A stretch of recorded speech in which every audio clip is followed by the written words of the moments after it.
Assalamualaikum warahmatullahi wabarakatuh. Perkenalkan, saya Suci dengan NIM L0211211064. Di sini saya akan menjelaskan materi tentang genetika populasi. Yang pertama, kita ketahui apa itu genetika populasi. Genetika populasi adalah biasa disebut sebagai pewarisan sifat pada dua. Yang pertama itu genetika populasi dan yang kedua adalah pewarisan sifat pada tingkat populasi. Selanjutnya perbedaan sel hewan dan sel tumbuhan.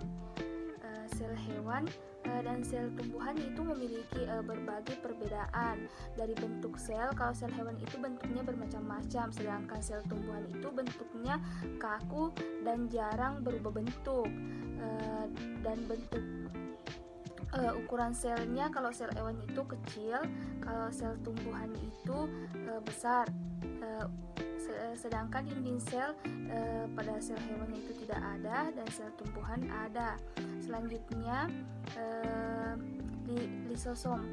Umumnya banyak terdapat sel pada hewan, sedangkan pada sel tumbuhan itu jarang. Dan adanya letak inti sel itu terletak di tengah sel, sedangkan kalau sel tumbuhan itu terletak di perihal sitoplasma. Dan selanjutnya kita masuk di ekspresi gen.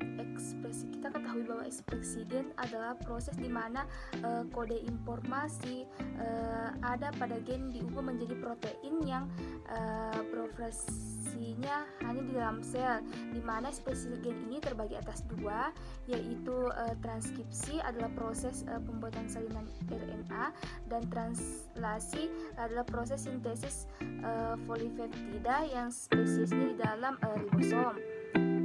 Dan selanjutnya materi genetik.